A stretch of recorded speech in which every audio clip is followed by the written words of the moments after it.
Welcome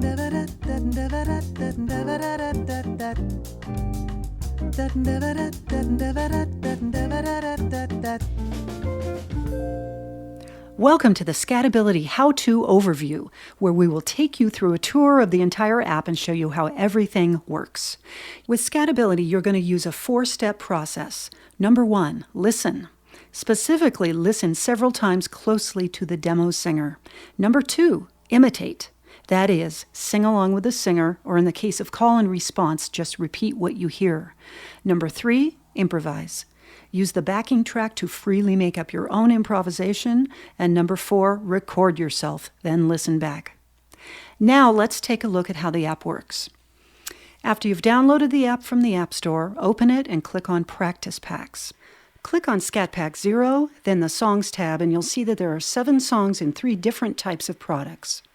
The etudes are actual improvised solos from each of the demo singers. These etudes were never written down, they are true improvisations. The call and response products are pretty much what they sound like. The demo singer sings an idea, then you repeat that idea or you make up your own. The exercise products are short motives that are sung repeatedly by the demo singer, and they move through different key centers. Eventually, you're going to want to move past the first 7 songs that come with the free pack and check out some of the other packs that are available. So let's go back 1 page and we're going to take a look at Scat Pack 3, Rosanna Eckert's pack. From the info page, you can press the button at the bottom of the screen to hear a montage of all of Rosanna's songs. Then if you want to purchase that pack, you just click on the button in the upper right corner. Okay, let's go back to Scat Pack 0, click on the Songs tab, and select Call and Response 18, one of Darman Meter's tracks. The quickest and easiest way to get started with ScatAbility is to select any call and response track, press play, and then just repeat what you hear. Hey do, say do, say o de, say do do.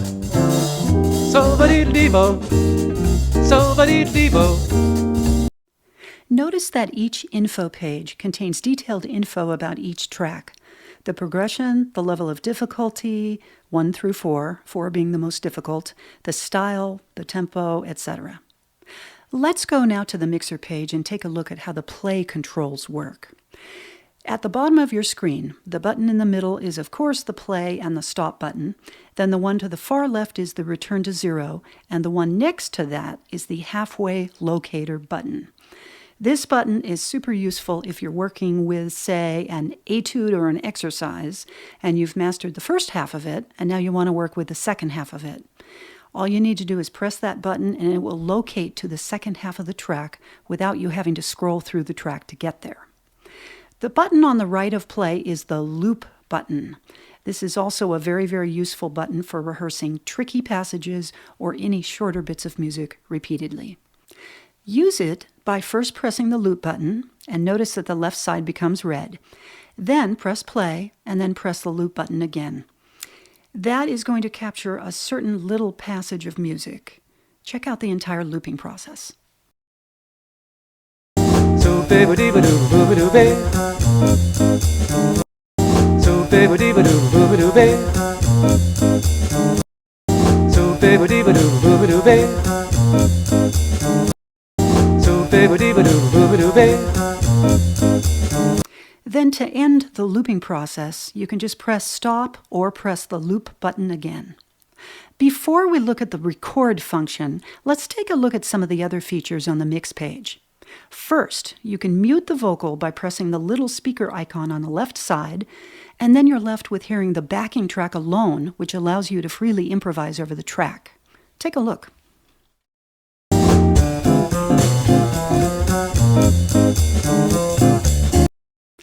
You can also mute the backing track if you want to, maybe to hear the vocal more clearly, or you can mute the synth track at the bottom. The synth track is a vibe sound which exactly doubles what the vocal is doing.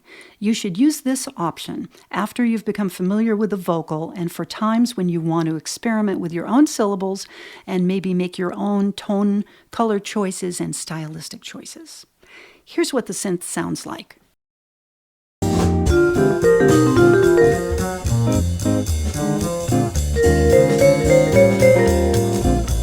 And a small side note about the count off.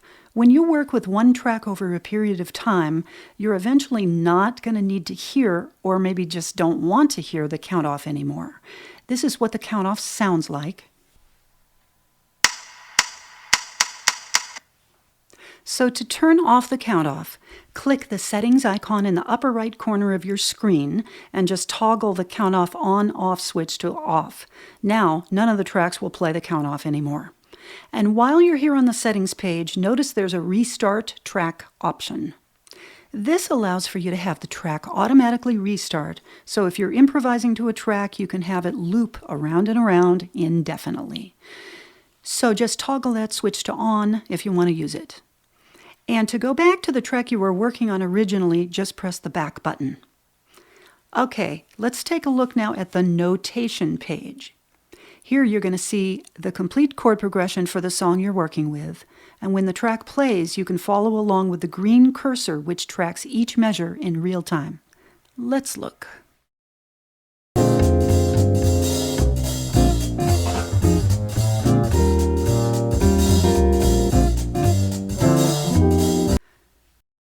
Okay, now we're going to talk about the record function, which I think is one of the most fun parts of this app, by far.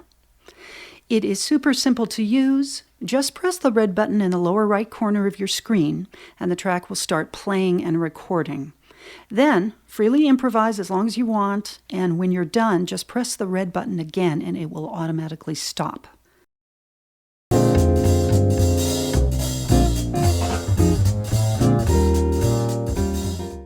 Note that you don't need to press play or use the stop button. Just press the red button to start recording, then sing, then press the red button again. When you're done recording, a window will pop up that asks if you want to save the recording. Note that you can first play the recording to check out whether or not you want to keep it, then you can save it or you can discard it. So if we want to save it, of course we press the save button, then press OK, and then the song will be saved. To hear it, go to the Recording tab, select your song, and press play at the bottom of your screen.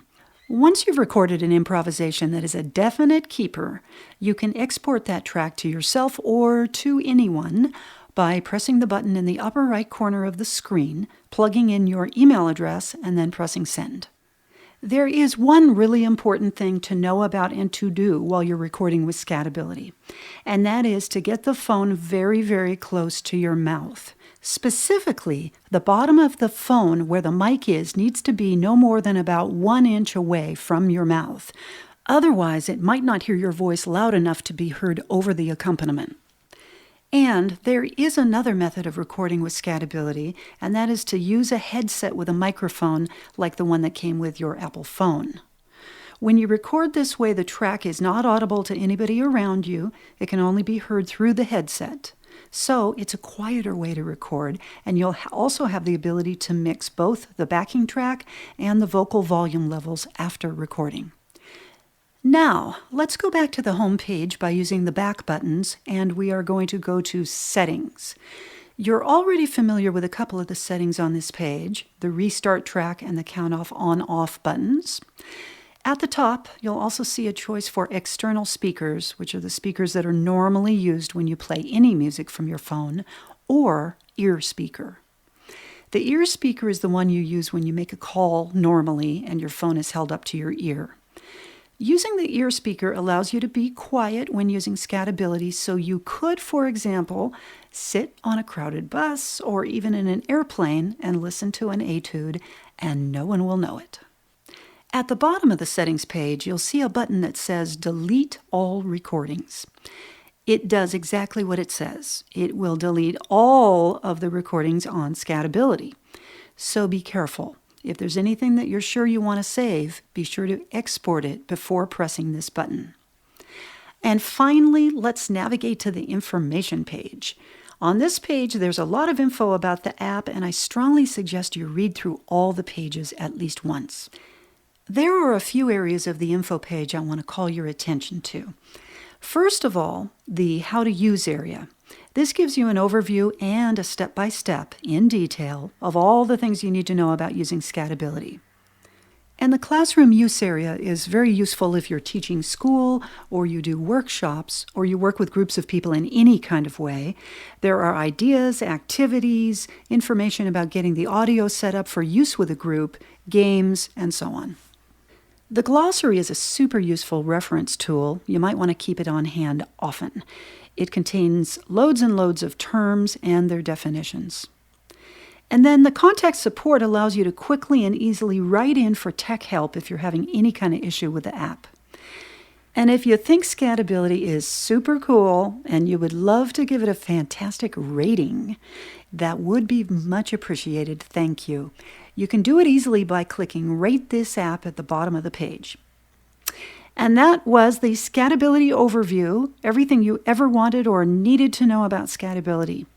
Thanks very much for listening, and please join the ScatAbility Facebook group page, which is open to anyone. And you can network with other singers, post your own improvisations.